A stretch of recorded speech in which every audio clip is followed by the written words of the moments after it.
Gue yakin setiap orang pasti pengen sukses, dan untuk mencapai kesuksesan, kita harus berani keluar dari zona nyaman. Bahkan ada pepatah yang bilang bahwa gak ada perkembangan di dalam zona nyaman.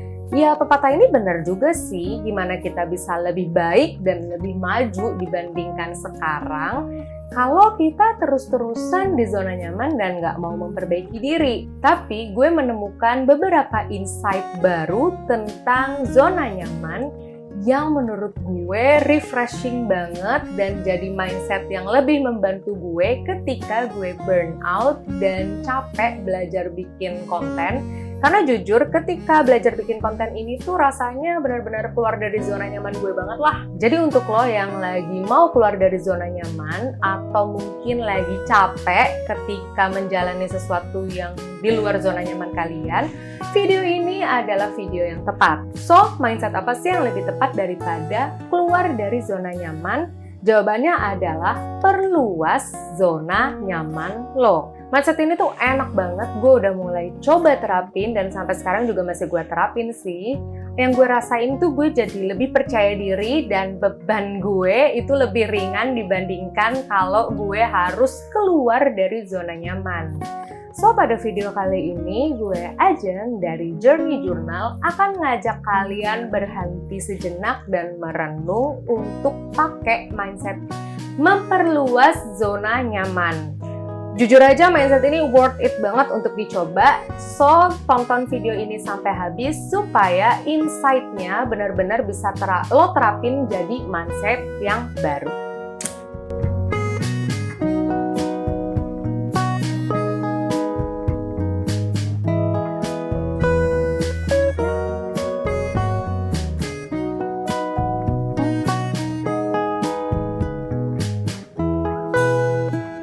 Hal ini bukan cuma permainan kata aja, karena kadang-kadang kita tuh lupa bahwa zona nyaman yang udah kita punya sekarang itu sebenarnya adalah tantangan yang berhasil kita lakukan di masa lampau. Jadi logikanya, tantangan-tantangan yang kita perjuangkan sekarang bisa banget jadi zona nyaman di masa depan. Jadi kebayang ya, zona nyamannya segini, di masa depan jadinya nambah segini nih, karena kalian udah berhasil melakukan tantangan-tantangan sampai ke sini gitu. So, hal pertama yang mau gue saranin adalah kalian tulis dulu semua zona nyaman yang udah kalian punya. Apa sih maksudnya zona nyaman? Termasuk yang kalian ahli lakukannya, terus kalian juga suka ngelakuinnya, atau sekedar kalian bisa lakuinnya gitu. Pokoknya segala sesuatu yang kalian rasa ketika kalian melakukannya tuh nggak ada rasa worry atau takut gitu. Contohnya di gue dulu deh, misalnya gue kalau ngurusin badan, gue cukup nyaman untuk olahraga kardio dan workout minimal 3 kali dalam seminggu. Begitupun juga kalau soal kerjaan gitu ya, misalnya gue nyaman untuk kerja dalam tim di suatu perusahaan dibandingkan dengan kerja sendirian di dalam satu perusahaan atau sendiri. Apa sih? Selain itu lo juga bisa tulis apapun kebiasaan baik yang udah lo punya. Misalnya bangun pagi atau meditasi pagi, everything lah. Nah kalau udah tulis semua zona nyaman lo, sekarang gue mau ajak kalian untuk inget-inget apa sih yang kalian rasain ketika ngelakuin zona nyaman kalian sekarang. Gimana? Mungkin senang atau nggak ada beban dibandingin dengan saat pertama kali kalian ngelakuin itu. Ada sempat rasa worry kah? Atau sempat kewalahan kah? Sempat bingung mulai dari mana? Atau everything pokoknya ditulis aja. Jadi kebayang ya, ternyata perbedaannya kalau dulu tuh rasanya begini, kalau sekarang rasanya begini. Jadi mungkin banget kalau sekarang kalian ngerasa capek atau gak sabar, frustasi, suatu saat nanti mungkin sudah ya lenggang-lenggang aja. Contohnya kalau di kasus gue, salah satu zona nyamannya adalah cardio plus workout.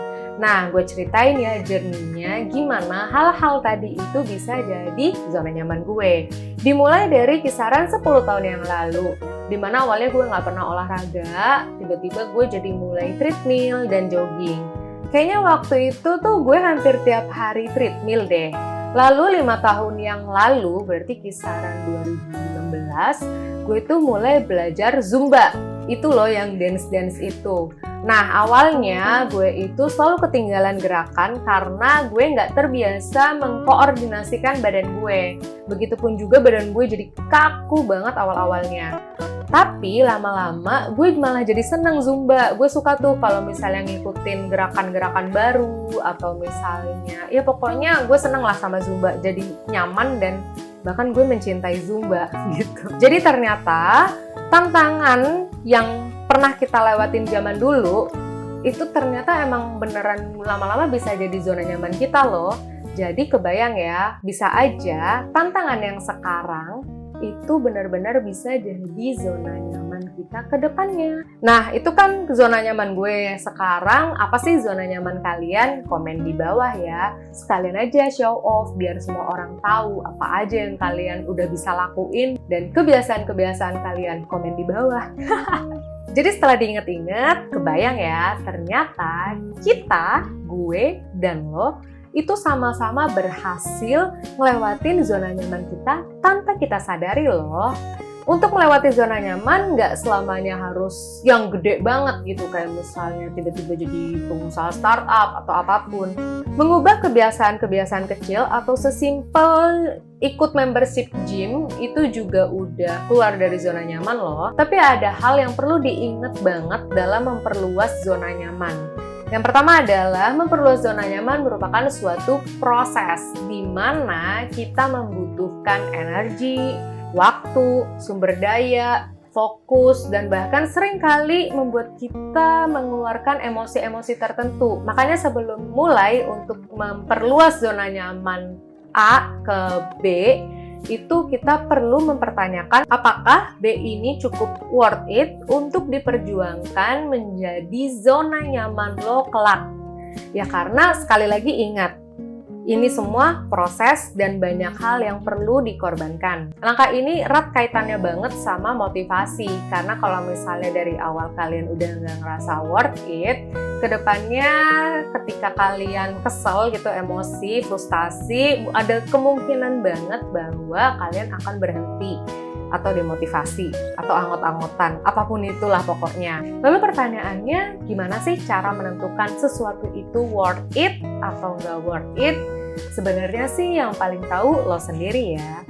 Tapi menurut pengalaman gue pribadi, ada beberapa hal yang ketika gue tanya ke diri sendiri cukup membantu apakah suatu hal ini worth it atau nggak worth it. Yang pertama adalah tanya sama diri sendiri, apakah hal ini adalah sesuatu yang benar-benar lo butuhkan atau lo inginkan, atau jangan-jangan dua-duanya.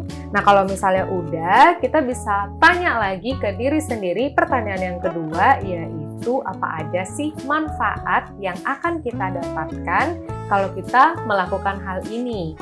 Baik itu berhasil, targetnya tercapai, atau targetnya nggak tercapai. Aku kasih contoh kasus aku pribadi deh.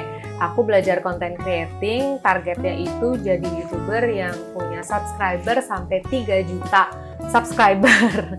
Tapi kalau misalnya ternyata gagal nih, nggak capai 3 juta subscriber, ya nggak apa-apa gitu. Kalaupun misalnya aku nggak berhasil juga, kan aku udah punya portofolio bikin video gitu ya. Jadi kelihatan lah kalau aku punya skill editing video, terus juga aku punya pengalaman digital marketing and many things yang mungkin kedepannya bisa aku pakai entah buat jadi bisnis yang lain atau aku ngelamar kerja jadi digital marketer and many things. Jadi sebenarnya kamu bisa cari aja manfaat-manfaat lain. Itu contoh dari aku. Kalau kalian gimana? Boleh komen di bawah juga. Nah, pertanyaan yang ketiga adalah apa aja sih hal-hal yang kalian perlu korbankan selama proses memperjuangkan sesuatu itu? Yang paling simpel sih waktu ya. Nah, kalian mau nggak ngorbanin waktu untuk melakukan hal ini gitu, dan kira-kira dibandingin antara pengorbanan dan manfaatnya, kalian mau jalanin atau enggak.